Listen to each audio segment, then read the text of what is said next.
Hello and welcome into another episode of Locked On Wolves. Today on the show, why Jaden McDaniels' offensive improvement was just as important to the Timberwolves this season as what he was able to do on the defensive end of the floor, or at least how much more important it will be moving forward for Jaden McDaniels. I want to focus a lot on the player review of McDaniels today, specifically on his offense. It's all upcoming on the show. Welcome in. You are Locked On Wolves.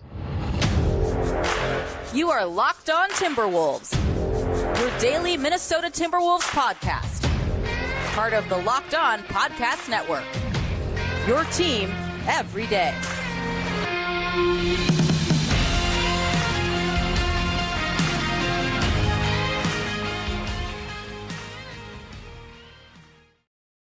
Welcome to the Locked On Wolves podcast, part of the Locked On Podcast Network, your team every day. My name is Ben Beecken. I'm the host of Locked On Wolves. Today's episode is brought to us by our friends at Prize Picks. First-time users can receive a 100% instant deposit match up to $100 at Prize Picks with promo code Locked On. That's prizepicks.com, promo code Locked On. Happy Monday, everybody. Hopefully you had a fantastic weekend. Today we're continuing our season player review series with Jaden McDaniels. A lot to get to. I think he's a really fascinating subject for the show here today. First, though, a big thank you for making Locked On Wolves your first listen every single day. Of course, this show is free and available everywhere. That includes YouTube as well as all of your favorite audio platforms. You can also watch the show on the Locked On Sports Minnesota app on both Roku and Amazon Fire TV. And you can also follow on Twitter at Locked On T-Wolves and at my account, which is at Beecken. That's with two B's, two E's, C-K-E-N. All right, so Friday we talked a lot about NBA awards, and specifically I spent quite a bit of time on the NBA All-Defensive Team voting. And McDaniels, of course, receiving some votes, but finishing not on one of the top two teams. Had there been three teams, he would have been a third team forward, if you will, finishing behind Giannis, both missing the actual team. So the focus with McDaniels is rightfully so, oftentimes on his defense. And I do want to talk about that because this is, after all, season player review. So we're going to talk about his whole game, his entire season, some lineup data, some of the B-ball index numbers related to his defense that we touched on a little bit Friday, but a little bit more in depth today. I do, though, want to start with his offense because that's where he's shown the most, I would say, tangible improvement over his 3 seasons in the NBA. Don't get me wrong. He's improved defensively as well because I actually think as a rookie, he was a little bit overrated. It was just more the eye test. Like our collective eyes, if you will, I guess, as Wolves watchers could be fooled by McDaniels' length, athleticism, et cetera, because he would have those wow defensive possessions as a rookie, but the off-ball stuff wasn't as good. The fighting through screens wasn't as good. I think he's put on a little bit of muscle. He's, I think grown a little bit as well. And he's just simply matured and become a better NBA player, understanding what opposing offenses are trying to do. He's learned how to get through screens, et cetera. So I think the defense has improved over the years, and we'll talk about that here in a minute. But to me, his offense has shown clear incremental improvement and maybe even bigger than that. Like I would say mini leaps from rookie to sophomore NBA season, sophomore to third year as an NBA player. And there's a few stats that make that really obvious. Let's start here. Let's start with shot selection because I think that's probably the biggest thing. Jaden McDaniels has actually shot less threes and more at the rim progressively each season. And that is growth. And normally I wouldn't necessarily discourage taking three, and I'm not here either. I think the point is his average, let's say it this way. His average shot distance has shortened each season. There's the stat on Basketball Reference. As a rookie, his average shot distance was 16 feet away from the basket. Last season, 13.8 feet away. This year, 12.5 feet away. But of course, you could also shorten that by shooting more mid-range jumpers. Well, that's not the case with Jaden McDaniels.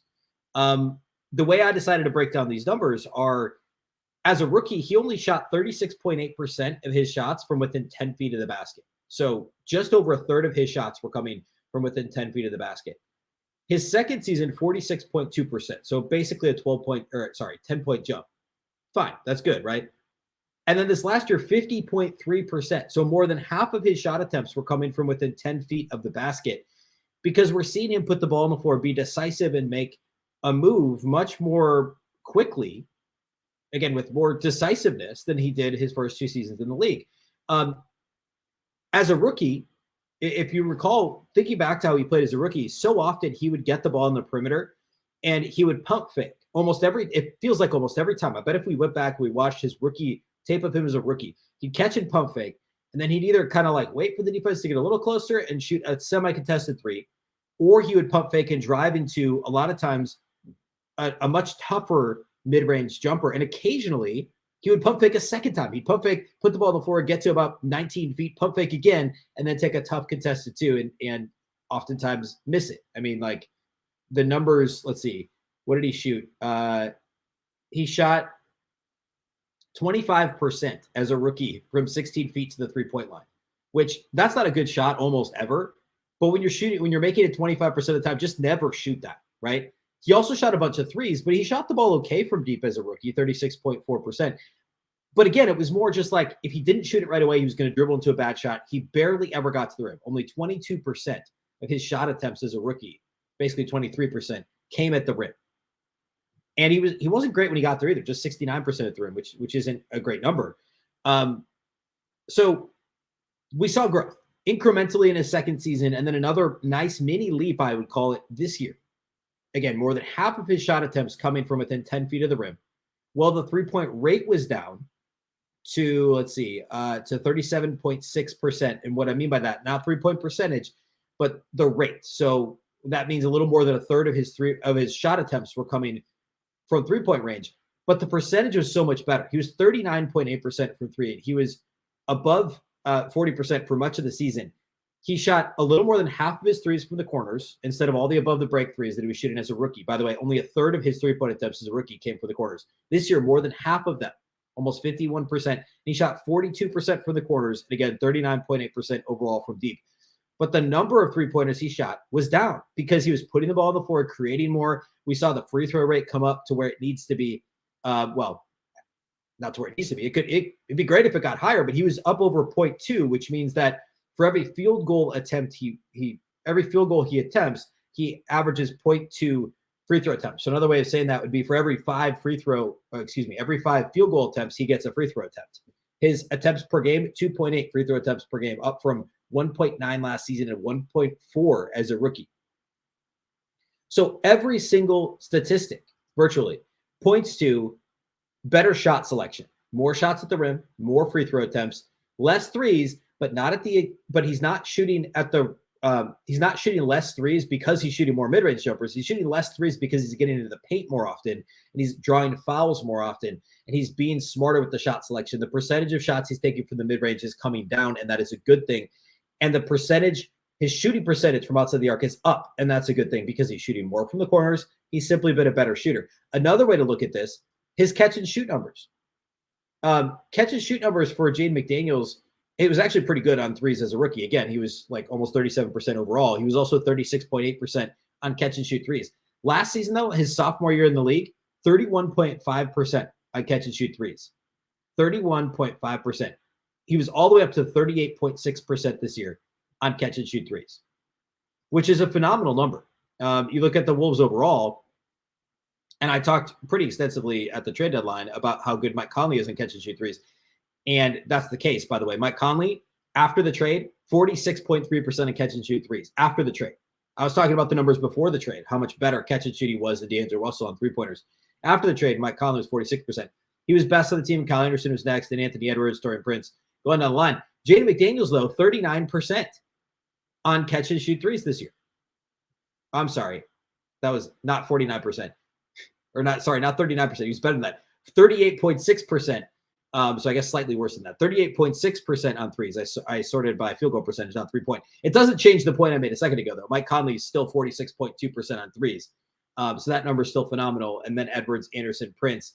And then Jaden McDaniels, 38.6% on catch and shoot threes this season for Jaden McDaniels, which is up about 6 percentage points from the year before. And again, he's shooting less of them because he's being more decisive. The assist rate is also up. The turnover rate is up, but only slightly. I mean, we'll take an incremental increase in assist rate, even if the turnover rate comes up slightly.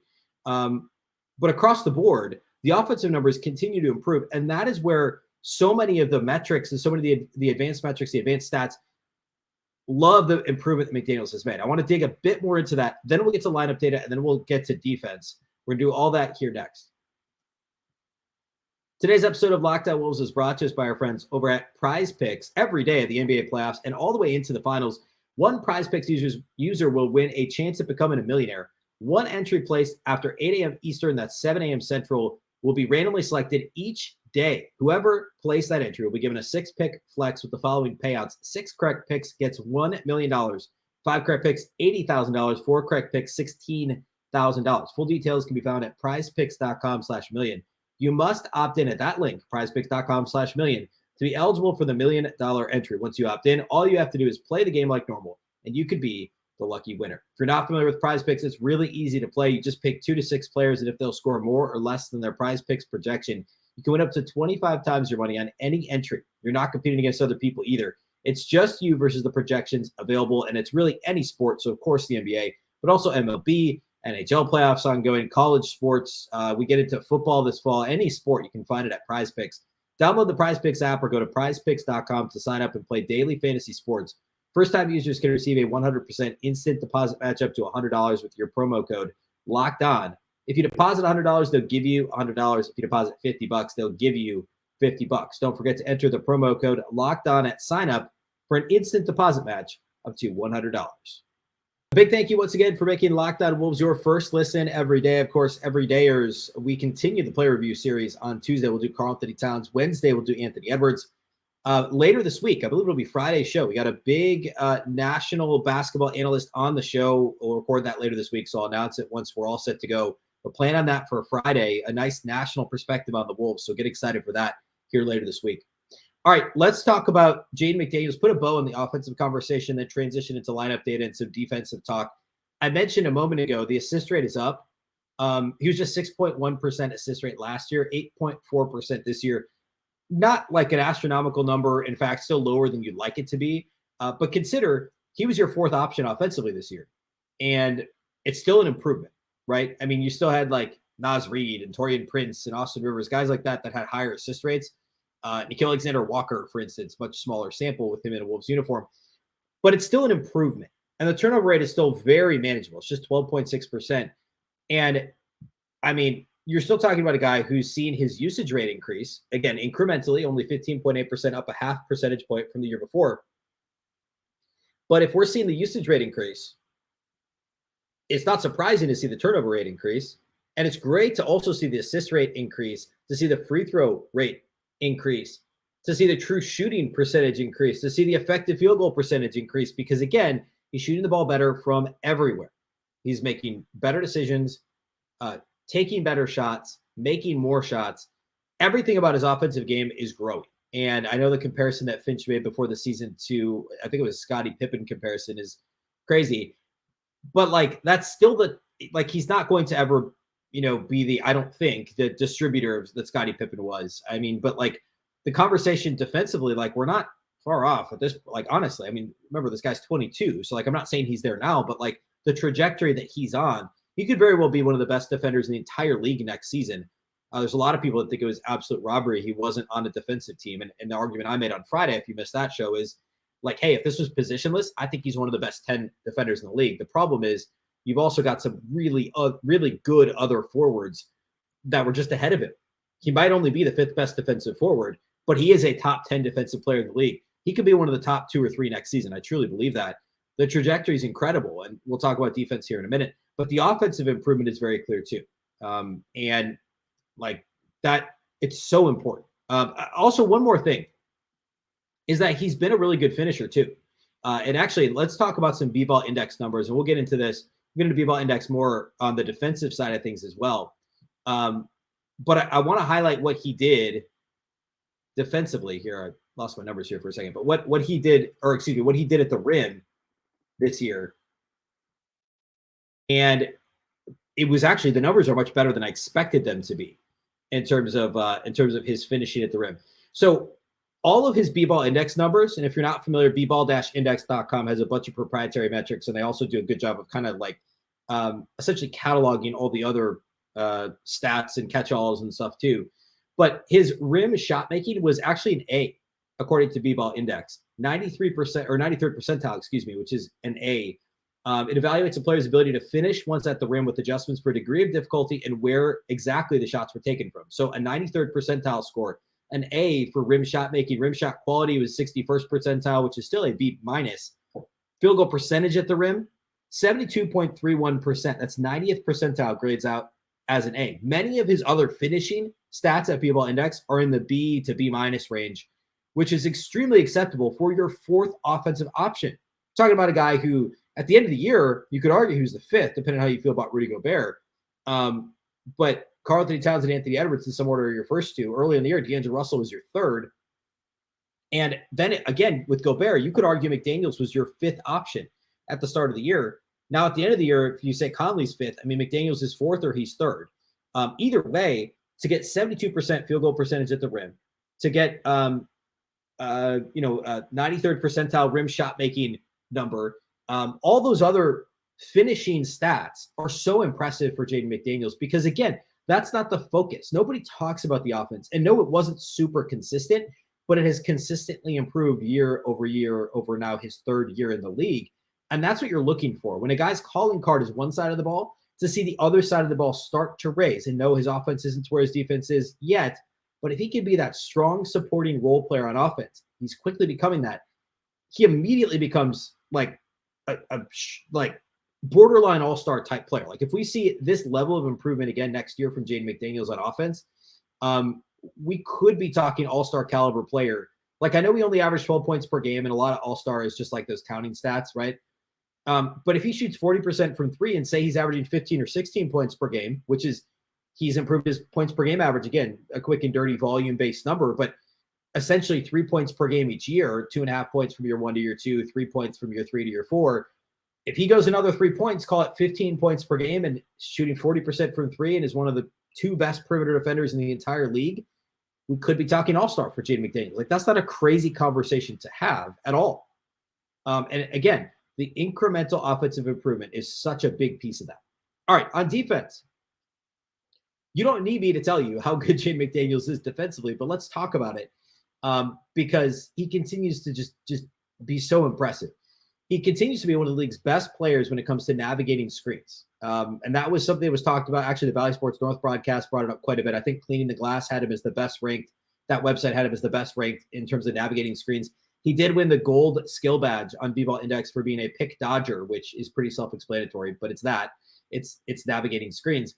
And then if you pull up the perimeter defense numbers on B-Ball Index, ball screen navigation, a plus 2.53 per game is his value, which I believe means that he's successfully navigating that much more than the average screen navigator, plus 2.53, 99th percentile at B-Ball Index, and A+ for navigating screens.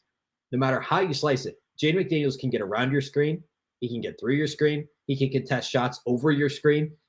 He does a magnificent job of it. And of course, the one area where this can bite him a little bit is the foul, right? He's one of the most foul-prone players in the entire league. He continues to see that foul rate increase. Now, obviously, his minutes have increased too, but he averaged almost 3.5 personal fouls per game this year, which is right up there with the most foul-prone players in the entire league. So that is certainly something to keep an eye on, certainly something to be, I don't know that to be concerned about it, because again, we'll talk about this in a moment, but the types of players he's guarding from a usage rate perspective, of course, he's going to be challenged when it comes to trying to stay out of foul trouble, but that is important to pay attention to. Anyway, the ball screen navigation, to me, that's the most important and impressive number that we see when it comes to Jaden McDaniels defensively. Off-ball chaser on defense, so when he's guarding somebody who's not on the ball and he's trying to contest, like the Luka Kyrie possession against the Mavs in February or whenever that was, shortly after the Kyrie trade, late February, when between McDaniels and Anthony Edwards, they were just simply denying the catch for Luka and Kyrie and just making things difficult. They didn't even get a shot off. That is an example of Jaden McDaniels doing just that, where he's guarding somebody that's off the ball but a primary scorer, and maybe secondary playmaker, primary scorer. We'll talk more about that here in a minute when we talk usage tiers. Jaden McDaniels is a 91st percentile when it comes to off-ball chaser defense. That's an A at B-Ball Index because he denies the catch when he's guarding somebody. It's a high-usage player trying to, when an opposing team is trying to run a play to get the ball in somebody's hands, McDaniels can make their lives absolutely miserable. All right, I want to talk usage tiers. want to talk a couple other B-ball index numbers and also some quick lineup data stuff we'll do here next. All right, we talked a little about usage tiers on Friday because I was comparing McDaniels to Dylan Brooks, and they're similar in this regard. 35%, I'm rounding up from 34.9, so we'll call it 35% of McDaniels' time on the court this year was spent guarding usage tier 1 players. So players in the top tier of usage offensively in the NBA, more than a third of his minutes, which is insane. For perspective, that's 99th percentile league-wide.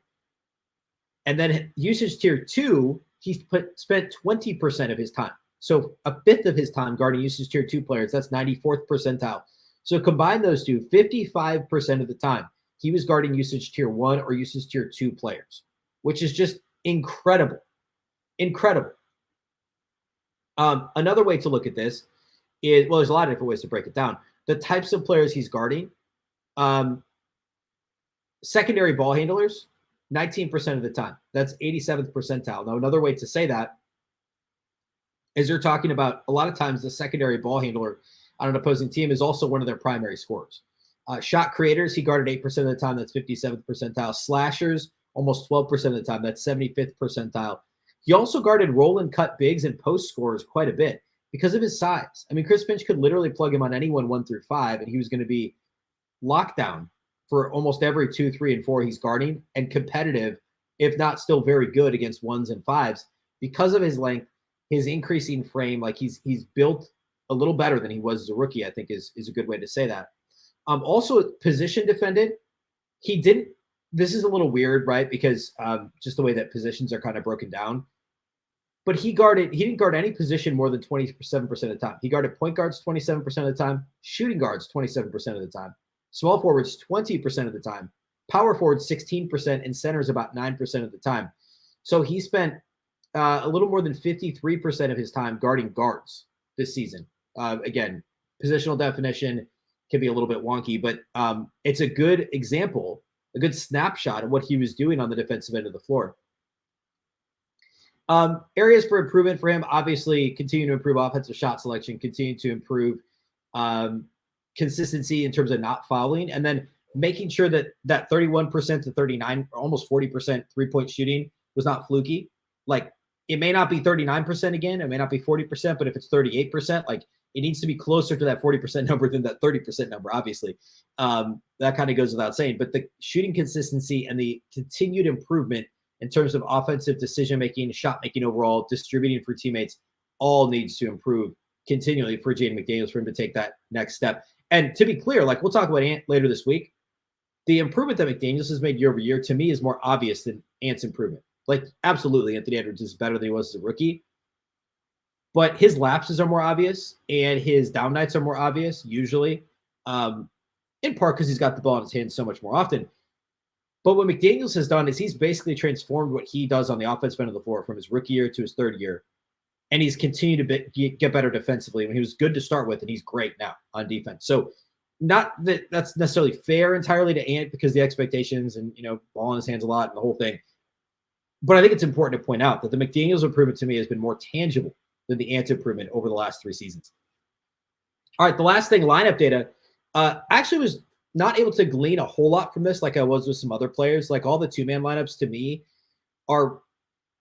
it's what you would expect. And I think it's mostly because McDaniels has such a profound impact on the game himself because of his defensive ability and the way he plays offensively. He can play with anybody and you can find success on some level, right?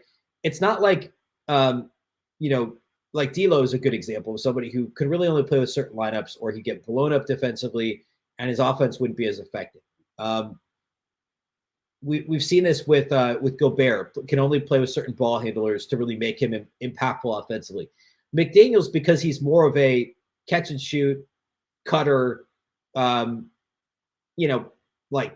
third option, third ball handler type guy offensively, he really has improved enough that hasn't been a big deal. And he's so good defensively that like, it's basically his good net ratings are with good players on the Wolves and his bad net ratings are with fringe rotation guys that we know struggled this season. So there's not a whole lot of a surprise there. I did look at the 3-man lineups with him and it's similar, but I think it's interesting. So his best 3-man lineup, and this is any lineup for more than 40 minutes, which is a bit arbitrary, but I was trying to find that still gives us only 60 rows of data to work with. But his best one in 78 minutes with Anthony Edwards and Nate Knight, he was a plus 21.8. 78 minutes with McLaughlin and Karl-Anthony Towns, he was a plus 21.3. He also had some really positive ones with Jalen Noel. He actually had a bunch. Actually, man, that's more than I thought. So I just named his top 2 lineups. His 3rd, 4th, 5th, 6th, 7th, and 8th best 3-man lineups all included Jalen Noel. And Jalen Noel, we know, had a really terrible season, honestly. So like the Noel, Edwards, McDaniels 3-man played 284 minutes together and was a plus 14.4, which is so fascinating to me. And a huge part of that is because McDaniels papers over all of those deficiencies. Well, not all of them, but the majority of the deficiencies with Noel defensively. And on offense, it just gives you another creator in Noel that McDaniels can work off of. Now, Noel, of course, was more about shooting than he was distributing, but he also could draw the attention of defenses, and create a bit more space for guys like Ant, hopefully, and McDaniels to operate. So I just think that's really interesting. But again, no really obvious patterns in terms of lineup data when it comes to Jaden McDaniels. I think overall, expect more of this improvement on offense. Expect more defensive improvement. I think as his reputation grows as a top flight defender, perhaps he'll get a slightly better whistle. I hope this for Anthony Edwards and Karl-Anthony Towns offensively. I hope this for Towns and for McDaniels and maybe a lesser extent Gobert defensively, that the reputation grows that like, hey, this guy's legit. Paul George called him, I forget exactly what he said, but basically called him one of the best defenders in the league a few weeks ago. He received a bunch of votes for all defense. Like, if he could just get a few better or a few less whistles defensively, that would be such a big difference for McDaniels next year. And obviously he had the issue with punching the wall in the last regular season game, and that was a major problem in the postseason. I'm not saying the Wolves would have beaten the Nuggets, but maybe you win one more game in there. You're more competitive in game 1, probably, surely. Whatever the case may be, hopefully that's a lesson learned for McDaniels, and he can grow from what happened there at the end of the season. And I don't think it's out of the realm that we're talking all-star for him next season if this growth continues. As I said earlier, I think he will make an all-NBA defensive team next year. I think he will potentially get votes for Defensive Player of the Year. And I think if the offensive growth continues, and remember, no D'Angelo Russell, he now becomes the 4th option in offense. Like, they're going to run stuff for him more than they are for Mike Conley. Conley's going to get his option or his opportunities. But look out for McDaniels next year. I really, truly believe that with all the attention, and rightfully so, on Ant and Karl-Anthony Towns and Rudy, a lot has been missed about McDaniels' growth on offense. I think he's going to have a big year next year. All right. That's all we got for you today. We'll continue the player review series on Tuesday. We only got 2 more. We'll do Karl-Anthony Towns Tuesday, and we will do Anthony Edwards on Wednesday. And again, big national guest later this week. So be sure to tune in all week long, Monday through Friday. A big thank you to those of you that do make Locked On Wolves your first listen each and every day. Of course, you can find this show everywhere, including YouTube, as well as all of your favorite audio platforms. You can also watch on the Locked On Sports Minnesota app on both Roku and Amazon Fire TV. You can also follow on Twitter at Locked On T-Wolves and also at Beecken with 2 B's, 2 E's, C-K-E-N. Of course, the Locked On Wolves podcast is part of the Locked On Podcast Network. Remember, the Locked On Network is your local experts on all the biggest stories. Once again, I'm Ben Beecken. This is the Locked On Wolves podcast, and we'll catch you next time.